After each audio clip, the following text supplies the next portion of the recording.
Hello, welcome to my YouTube channel. ഈ ഒരു വ്ളോഗിലും എനിക്ക് എപ്പോഴും പറയുന്ന പോലെ തന്നെ എനിക്ക് വോയിസ് ഓവർ തന്നെ കൊടുക്കേണ്ടി വരുന്നുണ്ട്. കാരണം ഈ മിക്ക കടകളിലും അവർ പാട്ടിട്ടേക്കുന്നതുകൊണ്ട് നമുക്ക് ആ പാട്ടെല്ലാം ഇതിനകത്ത് വരുന്നുണ്ട്, കോപ്പിറൈറ്റ് ഇഷ്യൂ വരുന്നുണ്ട്.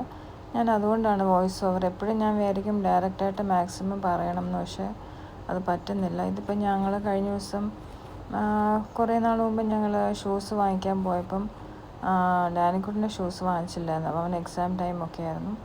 അതുകൊണ്ട് അവന് വേണ്ടി നോക്കാനായിട്ട് വന്നതാണ്. ഇപ്പോൾ അവർക്ക് വെക്കേഷൻ സ്റ്റാർട്ട് ചെയ്തു. അപ്പോൾ അതുകൊണ്ട് ഞാൻ അങ്ങനെ നോക്കാൻ വന്നതാണ്. അപ്പം ഞങ്ങൾ കുറേ തപ്പി ഇട്ട് നോക്കി. അപ്പം നമ്മളൊരു ഷൂസ് വാങ്ങിക്കുമ്പോൾ എപ്പോഴും കംഫർട്ട് മാക്സിമം നോക്കണം. കാരണം കംഫർട്ടാണല്ലോ നമ്മുടെ കാലിനൊരു കംഫർട്ടാണ് നമ്മുടെ ബോഡിയുടെ ഏറ്റവും വലിയൊരു ഒരാവശ്യമെന്ന് പറഞ്ഞു കഴിഞ്ഞാൽ. കാലിന് ഒത്തിരി സ്ട്രെയിൻ ആയിക്കഴിഞ്ഞാൽ നമുക്ക് ഷൂസ് അത്ര നല്ല രീതിയിൽ നമുക്ക് കാലിലിട്ടുകൊണ്ട് നടക്കാൻ തോന്നുകയില്ല. കുറേ നമ്മൾ മോൾസിൽ കൂടെ നടക്കുമ്പോഴോ അല്ല ഔട്ട്ഡോർ പോകുമ്പോഴോ ഒക്കെ ആണെങ്കിലും കാലെപ്പോഴും സേഫ് ആയിരിക്കണം, കംഫർട്ടബിൾ ആയിരിക്കണം. അപ്പോൾ അതെല്ലാവരും ശ്രദ്ധിക്കണം. പ്രത്യേകിച്ച് ആ ഒരു കാര്യം ഞാൻ കൂടുതലും റീസെൻ്റ്ലിയാണ് അങ്ങനെയുള്ള കാര്യങ്ങളൊക്കെ മനസ്സിലാക്കിയത്. അതുകൊണ്ട് പിന്നെ ഞാൻ എപ്പോഴും ഇപ്പം അങ്ങനെയുള്ള ഷൂസൊക്കെയാണ് ഞാൻ എപ്പോഴും വാങ്ങിക്കുന്നത്.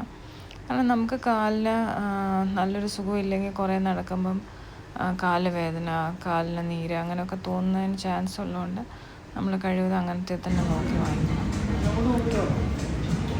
പിന്നെ അന്നേരം കുറച്ച് വിലയായാലും പക്ഷെ നമുക്ക് കുറേ നാളത്തേക്ക് അത് യൂസ് ചെയ്യാൻ പറ്റും. നമ്മൾ ഡ്രസ്സുകൾ പോലെയല്ല, എപ്പോഴും ഫുട്വെയർ നല്ല കംഫർട്ടബിളായിട്ടുള്ളതായിരിക്കണം വാങ്ങിക്കുന്നത്. അപ്പം ഞങ്ങൾ മോന് 2 പേർ വാങ്ങിച്ചു. പിന്നെ അന്നേരം നല്ലൊരു ബാക്ക് പാക്ക് ഉണ്ടായിരുന്നു. അപ്പോൾ അത് ഒരെണ്ണം അതും എനിക്ക് അച്ഛൻ വാങ്ങിച്ചു തന്നു ഗിഫ്റ്റായിട്ട്. അപ്പം അങ്ങനെ ഒരു പർച്ചേസ് ആയിരുന്നു ഇപ്രാവശ്യത്തെ. ഏതായാലും എല്ലാവരും ഭയങ്കര ഹാപ്പി ആയിരുന്നു. പിന്നെ അത് കഴിഞ്ഞ് ഞങ്ങളിപ്പോൾ കുറേ സമയം എടുത്തിവിടെ അത് നോക്കാനും വാങ്ങിക്കാനും എല്ലാം കൂടെ. അത് കഴിഞ്ഞിട്ട് പിന്നെ ഞങ്ങൾ അവിടെ നിന്ന് ഇറങ്ങി 1-2 സ്ഥലത്തൂടെ കയറിയിട്ടുണ്ട്. ആ വീഡിയോയും ഇതിലൂടെ ചേർക്കുന്നുണ്ട്.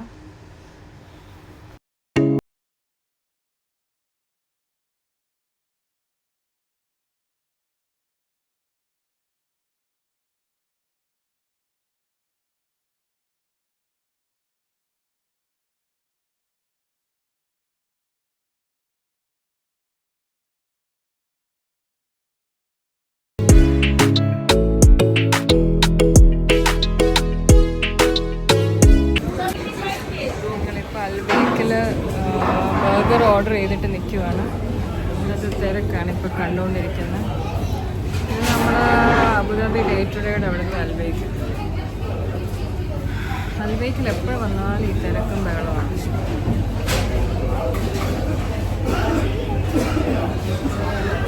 നമ്മൾ കുറച്ച് കറയും കഴിയുമ്പോഴത്തേന് വിശക്കുമ്പോൾ പിന്നെ എന്തെങ്കിലും കഴിക്കണം. അപ്പോൾ അതിനുവേണ്ടി കയറിയതൊക്കെയാണ് കഴിക്കാനായിട്ട്, ടേക്ക് അവേ എടുക്കാനായിട്ട് നിൽക്കുക.